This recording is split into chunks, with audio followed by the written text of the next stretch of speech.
ابھی آپ نے یہ دیکھا ہے کہ جولین سائمن یہ سمجھتا ہے کہ دنیا کے جو زیادہ تر وسائل ہیں اکنامک سینس میں وہ لمیٹڈ نہیں ہیں بلکہ ان لمیٹڈ ہیں.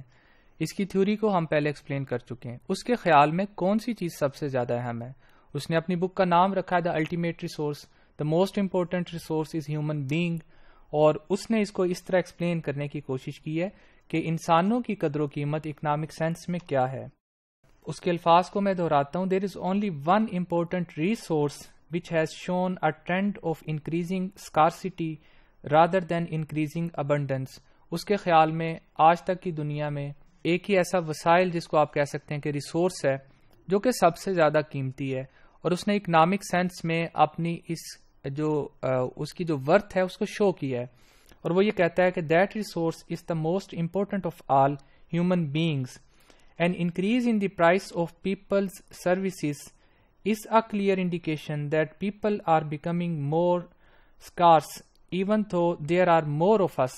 وہ کہتا ہے کہ آپ غور کریں کون سی چیزوں میں قیمتیں سب سے زیادہ بڑھ رہی ہیں. سب سے زیادہ انسانوں کی سروسز کی قیمتیں بڑھ رہی ہیں، ڈاکٹرز کی قیمتیں بڑھ رہی ہیں، لائرز کی فیسیں بڑھ رہی ہیں، ٹیچرز پہلے سے زیادہ کماتے ہیں. سب سے زیادہ ریئل ٹرمز میں جو چیزوں کی قیمتیں بڑھی ہیں وہ انسانی سروسز کی قیمتیں ہیں.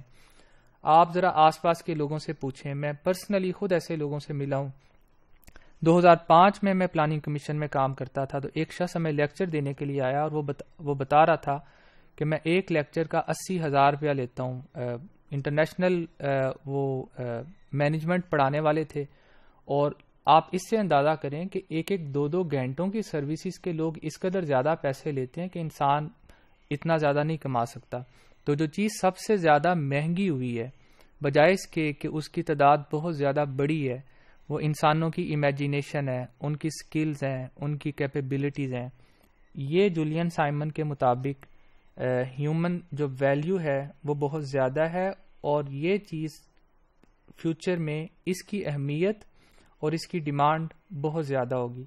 اور یہ پاکستان کے ساتھ بھی ہوگا، کیونکہ اگر آپ غور کریں تو فیوچر کے جو ڈرائیورز ہیں اکنامک ڈیولپمنٹ کے وہ چینج ہو رہے ہیں. فیوچر میں روبوٹس آ جائیں گے، فیوچر میں جابس ریپلیس ہو جائیں گی، فیوچر میں آرٹیفیشل انٹیلیجنس ہوگی، فیوچر میں پڑھے لکھے لوگوں کی ڈیمانڈ بہت زیادہ ہوگی. اس لیے پاکستان کے جو لوگ ہیں بہت بڑی پاپولیشن ہے، ان کے لیے بیسٹ پاسبل چوائس یہی ہے کہ وہ پڑھیں، کیونکہ ان کی ڈیمانڈ صرف اسی صورت میں زیادہ ہوگی.